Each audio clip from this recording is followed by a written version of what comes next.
Hello students, today we are going to continue with our topic vapor pressure of liquid solutions. Chapter 1 Solutions. Liquid solutions are formed when solvent is liquid. Liquid solutions वो होते हैं जिनमें solvent liquid होता है. Solute कुछ भी हो सकता है, solid, liquid या gas. But solvent क्या होगा? Liquid ही होगा. Solution of gases and liquids have already been discussed in section 2.3.2. In this section, we shall discuss the solution of liquids and solids in a liquid. Such solutions may contain one or more volatile components. Generally, the liquid solvent is volatile. The solute may or may not be volatile. We shall discuss the properties of only binary solutions, that is, the solutions containing two components. हम उन्हीं solutions के बारे में पढ़ेंगे जो कि binary हैं. Binary क्या है? जिसमें दो कंपोनेंट्स होते हैं, mainly liquid in liquid and solid in liquid. Solute liquid in solvent liquid, solid solute in liquid solvent. First topic is vapour pressure of liquid solutions. Let us consider a binary solution of two volatile liquids.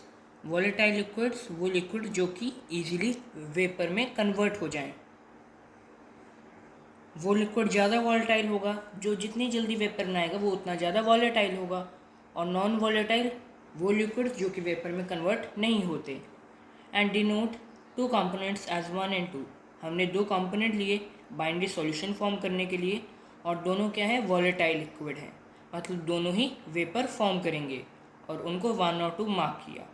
When taken in a closed vessel, both the components would evaporate and eventually an equilibrium would be established between vapor phase and the liquid phase. और कुछ देर बाद equilibrium establish हो जाएगा vapor phase और liquid phase के बीच में, क्योंकि जो दोनों हमारे solvent थे वो थे liquid. और जब हम उन components को evaporate करेंगे, उन्हें बंद vessel में heat up करेंगे, तो क्या होगा? वेपर्स बनेंगे, लिक्विड से वेपर बनेगा और वेपर कंडेंस होकर लिक्विड बनेंगे, क्योंकि क्लोज्ड वेसल है. तो ये एक इक्विलिब्रियम स्टेट आ जाएगी जहाँ पे वेपर बनने की स्पीड और लिक्विड बनने की स्पीड बराबर हो जाएगी. Let the total vapour pressure at this stage be P total and P1 and P2 be the partial vapour pressure of the two components 1 and 2 respectively. These partial pressures are related to the mole fractions chi1 and chi2 of the two components 1 and 2 respectively. तो जो हमारे दो solution थे 1 और 2, उनके partial pressure हैं P1 और P2, और मोल फ्रैक्शन है chi1 and chi2. The French chemist Francois Marie Raoult in 1886 gave the quantitative relationship between them. हमारे पास एक फ्रेंच केमिस्ट थे जिनको हम राउल्ट जी भी कहते हैं. उन्होंने 1886 के अंदर क्वांटिटेटिव रिलेशनशिप दिया था, क्वालिटेटिव नहीं, क्वांटिटेटिव रिलेशन दिया था इन दोनों के बीच में. The relationship is known as the Raoult's law, और इस रिलेशनशिप को ही हम राउल्ट्स लॉ कहते हैं, which states that for a volatile liquid the partial vapor pressure of each component of the solution is directly proportional to its mole fraction present in the solution. मतलब किसी दो volatile liquids के solution का जो partial vapour pressure होगा हर एक component का, वो किसके डायरेक्टली प्रोपोर्शनल होगा? उनके मोल फ्रैक्शन का, कि सॉल्यूशन में उस कंपोनेंट का कितना मोल फ्रैक्शन प्रेजेंट है. Thus for component 1 P1 directly proportional chi1 and P1 is equal to P1 naught chi1. P1 naught हमने कांस्टेंट इंट्रोड्यूस किया, where P1 naught is the vapor pressure of pure component 1. और जो constant introduce हुआ है ये क्या है? Vapour pressure of pure component 1 at the same temperature. उसी टेम्परेचर पर कंपोनेंट 1 का वेपर प्रेशर, एक था पार्शियल प्रेशर और एक था वेपर प्रेशर. वेपर प्रेशर वो वाला प्रेशर जिससे वो वेपर्स फॉर्म कर रहा है, और पार्शियल प्रेशर जिससे वो लिक्विड में कन्वर्ट हो रहा है. Similarly for component 2 P2 is equal to P2 not chi2, where P2 represents vapor pressure of pure component 2 according to Dalton's law of partial pressure. उसके बाद डाल्टन सर ने भी पार्शियल प्रेशर का law दिया था, जो कि कहता है कि जो पार्शियल प्रेशर होगा, जो टोटल प्रेशर होगा सॉल्यूशन का किसी कंटेनर के अंदर, वो जो दो कंपोनेंट्स हैं उनके पार्शियल प्रेशर का सम होगा। The total pressure P total over the solution phase in the container will be the sum of the partial pressures of the component of the solution and is given as P total is equal to P1 plus P2। ये Dalton sir ने हमें बताया था। Substituting the values P1 and P2, जो ये दोनों values हैं P1 और P2 की, हम इन्हें यहाँ पर सब्स्टिट्यूट करेंगे तो हमें क्या मिलेगा, P total is equal to P1 not Chi1 plus P2 not Chi2। और ये Chi1 क्या था और Chi2 क्या था, मोल फ्रैक्शन ऑफ कंपोनेंट 1 और कंपोनेंट 2 का। और हमने स्टार्टिंग में पढ़ा था कि Chi1 प्लस Chi2 क्या होता है, 1 के बराबर। तो हम Chi1 को 1 माइनस Chi2 लिख सकते हैं।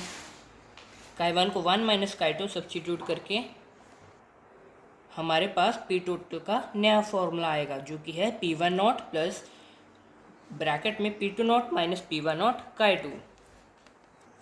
तो अब हमारे पास जो ऊपर इक्वेशन आई थी उससे हम कुछ कंक्लूजन्स को ड्रॉ कर सकते हैं, उन्हें हम लिखेंगे। Following conclusions can be drawn. Total pressure over the solution can be related to the mole fraction of any one component. तो अगर हमारे पास किसी भी कंपोनेंट का एक मोल फ्रैक्शन भी है तो हम उससे vapour pressure of solution, total vapour pressure of solution को रिलेट कर सकते हैं। Total vapour pressure over solution varies linearly with mole fraction of the component.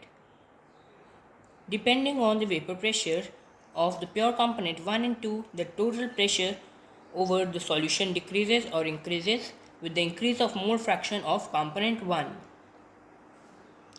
A plot P1 or P2 versus the mole fractions Chi1 and Chi2 for a solution gives a linear plot. As shown, these lines 1 and 2 pass through the points for which Chi1 and Chi2 are equal to unity.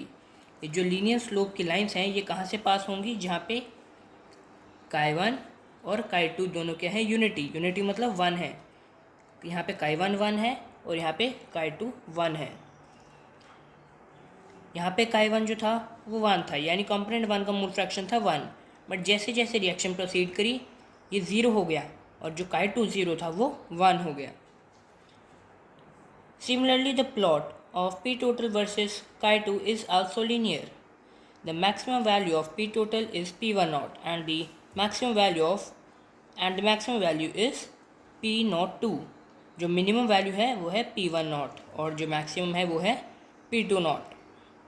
Assuming that component 1 is less volatile than component 2, that is P1 naught less than P2 naught, the composition of vapor phase in equilibrium with the solution is determined by partial pressures of the component. If Y1 and Y2 are the mole fractions of the component 1 and 2 respectively in the vapor phase, then using Dalton's law partial pressure P1 और P2 हम ये वाले फॉर्मूले से निकाल सकते हैं। तो यहाँ पे क्या कहना चाह रहा है कि इक्विलिब्रियम के अंदर जो वेपर प्रेशर की जो कंपोजिशन होगी विद रिस्पेक्ट टू सॉल्यूशन उनके पार्शियल प्रेशर से, कंपोनेंट के पार्शियल प्रेशर से डिटरमाइन की जाती है। यहाँ P1 पार्शियल प्रेशर है कंपोनेंट 1 का और P2 है पार्शियल प्रेशर कंपोनेंट 2 का, तो हम इनसे डिटरमाइन करेंगे। और Y1 Y2 है मोल फ्रैक्शन दोनों कंपोनेंट्स के, और P टोटल दोनों P1 प्लस P2 का टोटल प्रेशर। तो P1 is equal to Y1 P total और P2 is equal to Y2 P total. In general, Pi is equal to Vi P total, यानी कोई भी component हो उसी का ही हम लेंगे पार्शियल प्रेशर और उसी का ही mole fraction multiply by total pressure. अगला सब टॉपिक है Raoult's law as a special case of Henry's law. अब इसमें हम राउल्ट्स लॉ और हेनरीज लॉ को रिलेट करेंगे। According to Raoult's law, the vapor pressure of a volatile component in a given solution is given by P1 is equal to Chi1 P1 naught. Raoult's law के according किसी भी solution के अंदर हम किसी भी volatile component का vapour pressure ऐसे लिखते हैं। In a solution of gas in a liquid, one of the components is so volatile that it exists as a gas, and we have already seen that its solubility is given by Henry's law, which states that P is equal to KHX। और Henry's law में हम लिखेंगे P is equal to KHX। तो अगर हम दोनों को equate करेंगे, ऊपर नीचे रख के देखेंगे तो पता लगे P से P कैंसिल और X से X cancel, mole fraction cancel हो गया, तो यानी हेनरीज कांस्टेंट P1 के बराबर आ गया। If we compare the equations from Raoult's law and Henry's law, it can be seen that the partial pressure of the volatile component of gas is directly proportional to its mole fraction in the solution.